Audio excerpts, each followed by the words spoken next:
Hi everyone, in today's video we will fix the ASUS monitor firmware update, not working, USB format, file path and the retry setup.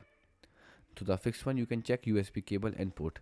Make sure you are using the original USB cable that comes with the monitor. Then in step 2 you can connect the USB cable directly to your PC. After that you can try a different USB port on your computer and then restart your PC and try the update again. Fix 2 you can run firmware as administrator. Close the firmware update tool, right click on the firmware file or update tool, then click run as administrator and start the update again and wait until it finish. Fix 3 you can check monitor model and firmware version. Go to the monitor on screen menu, find the current firmware version, make sure you downloaded the correct firmware for your exact ASUS monitor model, and if the wrong file, download the correct one and try again. The fix 4, the last fix, you can switch to HDMI or DisplayPort properly.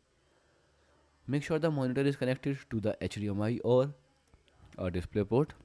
Do not disconnect the display cable during the update. Set the correct input source from the menu. Then restart both PC and monitor, then try again. Goodbye.